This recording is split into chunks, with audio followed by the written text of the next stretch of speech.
मैं वादा करता हूँ आपने जहाँ भी पढ़ा होगा, जिसने भी पढ़ा होगा इस पोएम का क्या, इस बुक में बहुत सारे ऐसे पोएम हैं जिनका गलत अर्थ पढ़ाया गया है, गलत अर्थ पढ़ाया जाता है और बच्चे जो हैं वो बहुत खुश हो जाते हैं। और मैं वादा करता हूँ कि आप मेरे वीडियोस देखें, मेरे कविताओं का वीडियोस देखें, उसमें आपको 100% जो एग्जैक्ट जो मीनिंग है, जो कवि कहना चाहता है, उसके अर्थ को मैंने एक्सप्लेन किया है। उसी तरह इस पोएम को भी गलत पढ़ाया गया है, तो इसका जो रियल मीनिंग है उसको मैं एक्सप्लेन करने जा रहा हूँ फायरहाइम का। इस वीडियो में हम लोग फायरहाइम जो केकी एन दारूवाला के द्वारा लिखा गया है उसके बारे में पढ़ेंगे। ठीक है, ये पोएम पढ़ेंगे। तो पहले केकी एन दारूवाला के बारे में पढ़ते हैं, उसके बाद पोएम को पढ़ेंगे। ठीक है, तो अगर आप पूरा वीडियो देखते हैं तो पूरा वीडियो देखने के बाद जो बच्चे पूरा वीडियो देखते हैं वो एक ही कमेंट करते हैं कि सर ऐसे कोई नहीं पढ़ा सकता जैसा आप पढ़ाते हैं। तो आशा करता हूँ कि आप भी देखें पूरी वीडियो को, तो हो सकता है आप भी कमेंट करें, आपको भी अच्छा लगे तो प्लीज़ लाइक कर दीजिएगा और चैनल को सब्सक्राइब करके बेल आइकॉन दबा दीजिएगा और कमेंट करके बताइए कि कैसा लगा। बहुत सारा वीडियो आप लोगों के लिए बना हुआ है, वीडियोज़ में जा कर के आप लोग देखें, बहुत सारा वीडियो आप लोगों के लिए तैयार है। इस चैप्टर राइटर याद करने का ट्रिक, ज़बरदस्त ट्रिक मैंने बताया है, वो भी देखें, आपको चैप्टर राइटर याद हो जाएंगे आराम से। और ये जो पोएम, जितने भी पोएम्स हैं उसमें लगभग सारे चैप्टर का एक्सप्लेनेशन हिंदी में मैंने अर्थ बता दिया है, जो बहुत ही अच्छा लगा है स्टूडेंट्स को, आपको भी अच्छा लगेगा। बस अब एक लेसन शायद बाकी होगा, उसका भी मैं एक्सप्लेन कर दूंगा। ठीक है, और क्वेश्चन आंसर भी सारे चैप्टर का बना हुआ है, वो भी देखें। समरी भी बहुत सारे चैप्टर का बना हुआ है। इंग्लिश ग्रामर की सीरीज भी चल रही है जिसमें हम लोग present tense and past tense खत्म कर चुके हैं। आप लोग पूरा देखें। चलिए शुरू करते हैं। केकी एन दारूवाला बॉर्न 1937। केकी एन दारूवाला जिनका जन्म हुआ था 1937 में। हो सकता है कि जब ये किताब में, आपकी किताब में जब ये छपी हो तब तक उनकी मृत्यु ना हुई हो, इसलिए यहाँ पर डेथ नहीं दिया गया है। ठीक है, बस बॉर्न दिया गया है। तो जो चीज़ नहीं दिया गया है वो आपके एग्जाम में नहीं पूछा जाएगा। द रेसिपिएंट ऑफ साहित्य अकादमी अवार्ड, मतलब ये जो थे वो प्राप्तकर्ता थे, मतलब इन्हें मिला था, क्या मिला था, रेसिपिएंट मतलब होता है प्राप्तकर्ता, उन्हें मिला था साहित्य अकादमी अवार्ड मिला था 1984 में। And Commonwealth poetry award, Commonwealth poetry award मिला था। ठीक है, जिस लाइन को मैंने कलर किया हुआ है, जिस चीज़ को मैंने कलर किया हुआ है वो आपके एग्ज़ाम के दृष्टिकोण से इम्पॉर्टेंट है, जो आपके ऑब्जेक्टिव क्वेश्चन में भी आ सकते हैं। तो उस कलर की हुई लाइन को आप अच्छे से देखें। इज़ अ लैंडस्केप पोएट, जो केकी एन दारूवाला है वो एक लैंडस्केप पोएट है। लैंडस्केप पोएट मतलब होता है, लैंडस्केप का मतलब होता है परिदृश्य। परिदृश्य मतलब आपके अगल बगल की जो स्थलाकृतियाँ हैं, मतलब जल, पहाड़, नदियाँ, आग, ठीक है, धरती, आसमान, ये सारी जो चीज़ें हैं उसके बारे में जो कवि लिखता है, जो कविताएं लिखता है, उस ऐसे कवि को लैंडस्केप पोएट कहा जाता है। ठीक है, तो वो जो है वो एक महत्वपूर्ण लैंडस्केप पोएट हैं and a well known writer of short stories, और वे एक शॉर्ट स्टोरीज, छोटी कहानियों के एक जाने माने, वेल नोन मतलब जाने माने एक लेखक हैं। His poetry is in his own words, उनकी कविता कैसी है, उनके अपने शब्दों में अगर बताएं तो उनकी कविता है a totally impressionistic recording of subjective responses. जो सब्जेक्टिव रिस्पॉन्सेज है, जो व्यक्तिगत जो प्रतिक्रियाएं हैं, उसी के आधार पर इनकी कविताएं होती है। He claims his poems to be rooted in the rural landscape, वे क्लेम करते हैं, ठीक है, वे दावा करते हैं कि उनकी कविताएं रूरल लैंडस्केप में, ग्रामीण परिदृश्य के आधार पर लिखी जाती है। मतलब गांव का जो नज़ारा होता है उन नज़ारों को ध्यान में रखकर इनकी कविताएं अक्सर लिखी जाती हैं। एंड हेंस अर्दी, और इसलिए इनकी कविताएं जो है वो धरती से जुड़ी हुई है। अर्दी मतलब धरती से जुड़ी हुई। ही शंस, वह दूर रहते हैं। शंस का मतलब होता है दूर रहना, त्याग देना। ठीक है, उस चीज़ को इग्नोर करके चलना। किस चीज़ को इग्नोर करके चलते हैं? सोफिस्टिकेशन। सोफिस्टिकेशन का मतलब होता है, जो सोफिस्टिकेशन का 2-3 मतलब होता है। एक होता है मिलावट, ठीक है, और एक होता है बेकार के प्रयोग, बेमतलब के प्रयोग, मतलब ये अपनी कविताओं में बेमतलब के प्रयोग से बचते हैं। शंस मतलब बचते हैं, दूर रहते हैं, इग्नोर करते हैं। या फिर अपने कविताओं में बेकार की चीज़ों के मिलावट से परहेज करते हैं, दूर रहते हैं। एज ही थिंक्स दैट, जैसा कि वो सोचते हैं कि वाइल एडिंग ग्लॉस, कि कविताओं में वाइल एडिंग ग्लॉस, ग्लॉस का मतलब होता है चमक, कविताओं में चमक डालने के चक्कर में, ठीक है, जो कविता और अच्छा लगे देखने में, इसके चक्कर में takes away the power of verse, verse का मतलब होता है पद्य, कविता, ठीक है, जो वर्स है, जो कविताएं हैं, उसकी जो शक्ति है वो छीन जाती है, वो शक्ति चली जाती है अगर आप बेमतलब के उसमें ग्लॉस डालने की कोशिश करेंगे, बेमतलब के प्रकाश डालने की कोशिश करेंगे। The themes of his poetry are love, death, domination, cynicism, plight of human society and violence. The themes of his poetry, उनकी कविताओं का जो थीम है, थीम का मतलब होता है जो बेस होता है, जिस आधार पर कविताएं लिखी जाती हैं, वो जो उनकी कविताओं का जो थीम है वो क्या है, लव है, मतलब लव के बारे में वो ज़्यादा कविताएं लिखे हैं। डेथ, मृत्यु के बारे में लिखे हैं। उसके बाद डोमिनेशन, प्रभुत्व बोलें या निर्दयता बोलें, निर्दयता के बारे में लिखे हैं। जैसे कि आपका जो ये कविता है फायर हैम, वो भी आग की निर्दयता के बारे में लिखी गई है, ठीक है। सिनिसिज्म, सिनिसिज्म का मतलब होता है कुटिलता, कुटिलता के बारे में लिखी गई है, ठीक है, जो लोग कुटिल कितने होते हैं, जो दुष्ट तरह का जो होता है कुटिलता, उसके बारे में।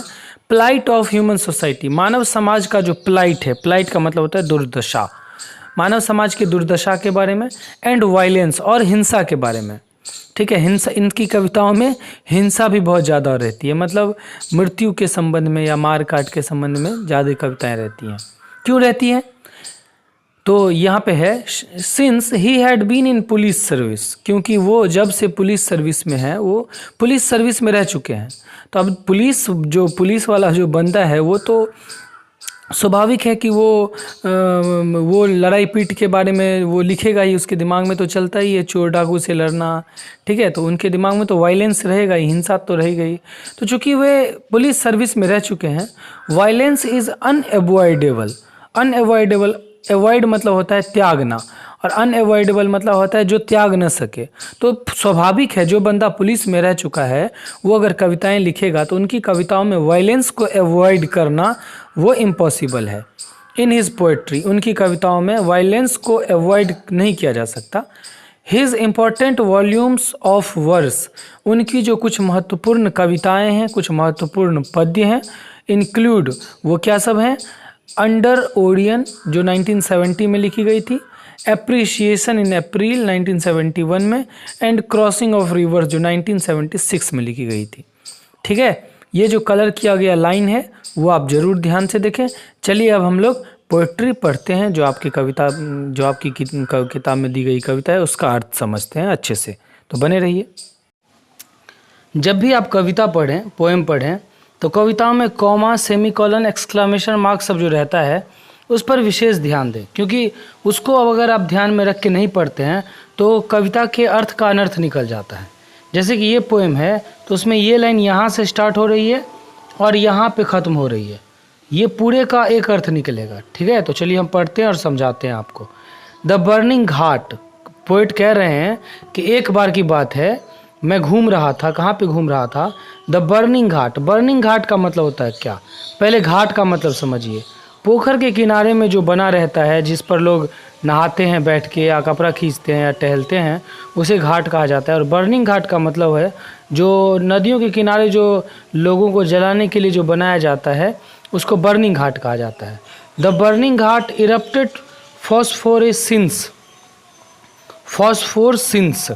तो बर्निंग घाट जो है वो इरप्टेड हो गया। इरप्टेड का मतलब भड़क उठा, किससे? फॉस्फोरसिंस से। फॉस्फोरसिंस का मतलब होता है कि बिना धधरा वाला, धधरा समझते हैं, जो दहन, दहक, जो आग की जो लपटें निकलती है उसको कहते हैं दहक, ठीक है। तो बिना दहन का जो आग जलती है, जो कोयला जो जलता रहता है, जिसमें से लपट तो नहीं निकलती है लेकिन इजोत, लेकिन जो प्रकाश है, जो रोशनी है, वो उजाला निकलता रहता है, उससे उस रोशनी से धधक उठा, दहक उठा, वो burning ghat. And wandering ghost lights frightened passer by, और जो वांडरिंग घोस्ट के द्वारा ऐसा लग रहा था कि वहाँ पर भूत प्रेत टहल रहे हैं और उसके प्रकाश से जो पासर बाई थे, जो यात्री थे, मतलब वहाँ पर जो लोग थे वो एकदम डर रहे थे। वो लाइट्स जो थी वो उसे डरा रही थी, उससे जो उजाला निकल रहा था, जो प्रकाश निकल रहा था कोयलों से, उससे। As moonlight scuttled among the bones, ऐसा मानो, एज मतलब मानो, ऐसे जैसे जो मून लाइट है, जो चांद की जो रोशनी है, वो बोन्स से होकर के गुजर रही हो। स्कटल्ड मतलब से होकर के गुजरना, बोन्स मतलब हड्डियों से होकर के गुजर रही है। जैसे चांद की रोशनी उस अंधेरी रात में, जैसे चांद की रोशनी मानो हड्डियों से होकर के गुजर रही हो, उसी तरह वो जो कोयला है, जो हड्डियां हैं, उसी तरह जल रही थी। उससे जो प्रकाश निकल रहा था वो लग रहा था लोगों को डरा रहा है, घोस्ट की तरह, भूत की तरह। ठीक है, यहाँ तक अर्थ है। अगला लाइन पढ़ेंगे यहाँ से। वंस, एक बार, स्ट्रॉलिंग, स्ट्रॉलिंग मतलब भटकते हुए, घूमते हुए, टहलते हुए, strolling at the down past river bank and ghat, एक बार मैं घाट पर, नदी के किनारे में, और वो जो बर्निंग घाट था, जो शमशान थी, उसके किनारे में टहल रहा था। वी सॉ, हमने देखा, वी मतलब हमने, मतलब पोएट के साथ कोई और भी था। कौन था वो? उसके पिता थे। वी सॉ एम्बर्स, एम्बर्स मतलब जो आग की जो लपटें होती है उसको एम्बर्स कहते हैं, अंगारा कहते हैं अंगारे को। तो अंगारा समझते हैं आप लोग? अंगारा का मतलब होता है जो शोला जब दहकता है, जो कोयला जब जलता है और उससे जो वो प्रकाश निकलती रहती है, उसको अंगारा कहते हैं। लूजिंग दियर क्रूअल रेडनेस, वो अपना क्रूअल रेडनेस खो रहा था। क्रूअल रेडनेस का मतलब होता है जो निर्दयी जो लालिमा है, जो आग की जो लाली होती है वो किस तरह निर्दयी लगती है, जो किसी को जला देती है। वो अपना क्रूअल रेडनेस खो रहा था। कहाँ पे खो रहा था? टू द ग्रे ऐश, ऐश मतलब होता है राख, और राख किस कलर का होता है? ग्रे कलर का, मिट्टी कलर का होता है। तो उस राख में ये अपनी लालिमा खो रहा था। दैट स्वेलोज ऑल, जिसने सब कुछ निगल लिया था। वो जो राख है उसने पूरे इंसान को निगल लिया था। उस राख में जो अंगारे थे, जो कोयला जो जल रहा था, जो हड्डियां जल रही थी, उसके जो अंगारे थे वो उस राख में मिल रही थी। मतलब ये अंगारे अपना रेडनेस खो रही थी उस राख में। यहाँ तक लाइन ख़त्म है। देखिए, यहाँ से लेकर के यहाँ तक सेकेंड लाइन है, कॉमा देख रहे हैं आप, यहाँ तक। अब ये नया लाइन यहाँ से स्टार्ट हो रहा है, यहाँ से लेकर के यहाँ तक मीनिंग अलग निकलेगा। क्लियर है? हाँ। हाफ कुक्ड लिम्स, लिम्स मतलब होता है अंग, जैसे हाथ, पाँव, ठीक है, उंगली, सर, ये सब। तो हाफ कुक्ड लिम्स, जो आधे पके हुए अंग थे, जो आग में नहीं जल सके, आधे पके हुए थे, आधे जले हुए जो अंग थे। Bore witness to the fire's debauchery, वो फायर की जो डिबॉचरी थी उसका गवाह थी।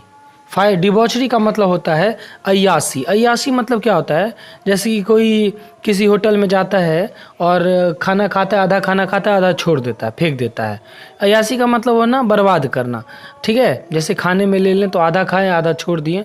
और डिबॉचरी का मतलब होता है भ्रष्ट आचरण भी होता है। तो आग की जो अय्यासी थी, जो आग ने क्या किया था, आधे इंसान को खा लिया था और कुछ कुछ अंग जो है वो छोड़ दिया था, ठीक है। और ये जो भ्रष्ट आचरण, ये जो बेकार की जो आचरण आग का था, उस आग के बेकार के आचरण को, भ्रष्ट आचरण को, उसकी अय्यासी का गवाह था। अय्यासी का गवाह था कौन? वो हाफ कुक्ड लिम्स जो थे, आधे पके हुए जो अंग थे वो। यहाँ तक समझ गए? अगला है माई फादर सेड, मेरे पिताजी ने कहा। क्या कहा? मैं अपने पिता के साथ, मैं जब बच्चा था, बचपन की बात बता रहे हैं राइटर, कि जब मैं बच्चा था तब की बात है, जब मैं घूम रहा था पिता के साथ। माई फादर से, मेरे पिता ने कहा, you see those half burned fingers, क्या तुम वो आधी जली हुई अंगुली देख रहे हो? ठीक है, इसके बाद पेज पलटते हैं, देखते हैं। एंड बोन स्टब्स, और स्टब्स का मतलब होता है जो भाग नहीं जल पाता वही आधा जला। तो आधे जले हुए हड्डियों को देख रहे हो। The fire at times, at times का मतलब होता है कभी कभी। आग जो है वो कभी कभी फॉरगेट्स इट्स डेड, वो कभी कभी अपने मृतकों को भूल जाती है। जिसे वो जला रही है उसे कभी कभी भूल जाती है, छोड़ देती है। आधे आधे कुछ कुछ अंग जो है वो अर्ध जले रह जाते हैं, छोड़ देती है। अब देखिए यहाँ पर एक्सक्लामेशन मार्क है। एक्सक्लामेशन मार्क का मतलब हुआ कि आश्चर्य बताना। एक्सक्लामेशन मार्क का यूज़ क्यों होता है? आश्चर्य बताने के लिए, ठीक है। तो ये वो जो उसके पिता हैं वो कह रहे हैं, या फिर ये अपने मन में सोच रहे हैं कि कभी कभी आग अपने डेड बॉडी को छोड़ देती है, भूल जाती है। इतने आश्चर्य की बात है कि आग कैसे भूल सकती है अपने डेड बॉडी को, कैसे छोड़ सकती है उसके अंगों को बिना जले हुए। ए जोरोस्ट्रियन आई, मैं जो एक जोरोस्ट्रियन था, जोरोस्ट्रियन क्या होता है मैं समझाऊंगा कुछ ही देर के बाद, कुछ लाइन के बाद। मैं एक जोरोस्ट्रियन था, माई चाइल्ड फिंगर्स क्लेंच्ड। यहाँ पर ध्यान दे, क्लेंच का मतलब होता है आप जब कस के मुट्ठी बंद करते हैं एकदम जोर से, ठीक है, उसको बोला जाता है क्लेंच्ड, मतलब कस के मुट्ठी बंद करना, बांधना। मैंने गुस्से में, मैं बच्चा था उस समय, तो मेरी जो चाइल्ड फिंगर्स है वो क्लेंच्ड हो गए एकदम गुस्से में, या डर से या गुस्से में एकदम क्लेंच, ऐसे मैंने मुट्ठी बंद कर लिया एकदम जोर से गुस्से में, कि आग अपने डेड बॉडी को कैसे छोड़ सकती है, कैसे भूल सकती है बिना जलाए हुए। Into a little knot of pain, और मैंने इतना जोर से क्लेंच किया, इतना जोर से मुट्ठी बांधा गुस्से में कि मेरी जो उंगली है वो एकदम दर्द उठ गया, मेरी उंगली में दर्द होने लगा। आई स्वोर टू सेव फायर, और मैंने शपथ लिया उस समय, मैंने एकदम जोर से और मुट्ठी बंद करके शपथ लिया कि मैं सेव करूंगा, फायर को बचाऊंगा, किससे? From the scene of forgetfulness. ये जो फॉरगेटफुलनेस है, फॉरगेटफुलनेस का मतलब होता है भुलक्कड़पन। आग की जो ये भूलने की जो आदत है, अब आग का जो ये भूलने का जो आग जो पाप करता है, आग जो भूलने का पाप करता है अपने शरीर को, अपने डेड बॉडीज़ को, इस पाप से मैं आग को बचाऊंगा, मैंने ऐसा प्रण लिया। यहाँ पर उन्होंने अपने धर्म का जिक्र क्यों किया? इसलिए जिक्र किया कि जोरोस्ट्रियन धर्म में आग और पानी को पवित्र चीज़ माना जाता है, पूजा की जाती है। जोरोस्ट्रियन जो धर्म है, रिलीजन है, उसमें आग और पानी को पवित्र माना जाता है, पूजा की जाती है। तो चूँकि आग जो है वो एकदम पूजनीय है, पवित्र है, तो जो आग है वो जो गलत काम करता है तो मैं उसे गलत करने से बचाऊंगा अपने आग को, ठीक है, क्योंकि ये मेरे लिए पवित्र है। इसलिए उन्होंने यहाँ पे अपने धर्म का जिक्र किया है। यहाँ तक समझ में आई बात? क्लियर है? अच्छा लग रहा है तो प्लीज़ चैनल को सब्सक्राइब करके बेल आइकॉन दबा दे दोस्तों, लाइक करते हौसला बढ़ता है। अगला है इट नेवर फॉरगेट। अब ये आ जाते हैं अपने जवानी में, अपनी जवानी की बात कर रहे हैं। इट नेवर फॉरगॉट, मैं कभी नहीं भूल सकता, या ये कभी नहीं भूला जा सकता। एंड 20 ईयर्स सिंस, और 20 साल के बाद, आज से 20 साल पहले, एज आई कंसाइंड, कंसाइंड का मतलब होता है झोंक देना, डाल देना, जैसा कि मैंने झोंक दिया my first born to the flames. First born मतलब होता है पहले बच्चे को, किस में झोंक दिया? फ्लेम्स, मतलब आग की लपटों में झोंक दिया अपने पहले बच्चे को। क्यों झोंक दिया? क्योंकि the nearest tower of silence, tower of silence का मतलब होता है जहाँ पर कब्रगाह जिसे कहते हैं, जहाँ पर मृतकों को गाड़ा जाता है, ठीक है, या तो कफन में डाल करके, कफिन जो होता है लकड़ी का बॉक्स उसमें, या फिर वैसे ही डाला जाता है, उसको टावर ऑफ साइलेंस कहते हैं। वाज 1000 माइल्स, वो हज़ारों मील दूर थी, जहाँ पर मैं रहता हूँ वहाँ से हज़ारों मील दूर थी वो दफनाने का जगह, टावर ऑफ साइलेंस। इसलिए मुझे अपने बच्चे को जलाना पड़ा, उस बर्निंग घाट पे जलाना पड़ा। ये बात मैं कभी नहीं भूल सकता। The fire hymn said to me, इस फायर हाइम ने मुझसे कहा था, ये बात कभी नहीं भूली जा सकती। The fire hymn said to me, मुझसे कहा था उस आग की लपटों ने, क्या कहा था? यू स्टैंड फॉर गिवन, तुम्हें माफ़ किया जाता है। क्यों माफ़ किया जाता है? क्योंकि तुमने अपने बच्चे को आग में झोंक कर जो तुमने पाप किया है, इस पाप से तुम्हें माफ़ किया जाता है, ठीक है, क्योंकि तुम्हारे धर्म में जलाया नहीं जाता है, तुम्हारे धर्म में बच्चों को जले हुए मरे हुए लोगों को दफनाया जाता है, लेकिन तुमने अपने बच्चे को जो जलाया है, इस पाप से तुम्हें मुक्त किया जाता है, माफ़ किया जाता है। यू स्टैंड फॉर गिवन, ठीक है, क्लियर है? ब्रोकन, मैं टूट चुका था उस समय। येट रिबिकुलस, लेकिन फिर भी, रिबिकुलस रिबिलियस है। रिबिलियस का मतलब होता है कि टूटने के बावजूद भी किसी रूल को नहीं मानना, ठीक है, और रूल आज्ञा का पालन नहीं करना। लेकिन मैं फिर भी रिबिलियस था। आई स्वोर दिस टाइम, मैंने इस समय शपथ लिया। To save it from the sin of forgiving, कि आग जो ये माफ़ करके जो पाप करता है लोगों को, अगर लोगों को जलाना पाप है तो लोगों को जलाना अगर पाप है तो आग भी तो जलाती है, और जलाने के बाद जो वो बोलती है कि तुम्हें माफ़ किया जाता है, तो आग जो ये पाप करती है तो मैं इस पाप से भी आग को बचाऊंगा, क्योंकि आग को मेरे धर्म में पवित्र माना जाता है। समझ में आ रही है बात? तो पोएम कैसा लगा, इस चैप्टर का क्वेश्चन आंसर बना हुआ है, डिस्क्रिप्शन में मैं लिंक दे दूंगा, कमेंट बॉक्स में भी डाल दूंगा। आप लोग कमेंट नहीं करते हैं, देख लेते हैं, लाइक करके छोड़ देते हैं। कमेंट भी कीजिए कैसा लग रहा है वीडियोस, अपने फ्रेंड्स के साथ शेयर कीजिए, ठीक है। और भी अगर आपको कुछ पूछना हो, टेलीग्राम पर चैनल है, आप लोग मैसेज करके पूछ सकते हैं, जो भी पूछना हो। ग्रामर का सीरीज भी चल रहा है, वीडियो बनेगा बहुत जल्द। Thank you so much, bye bye, take care.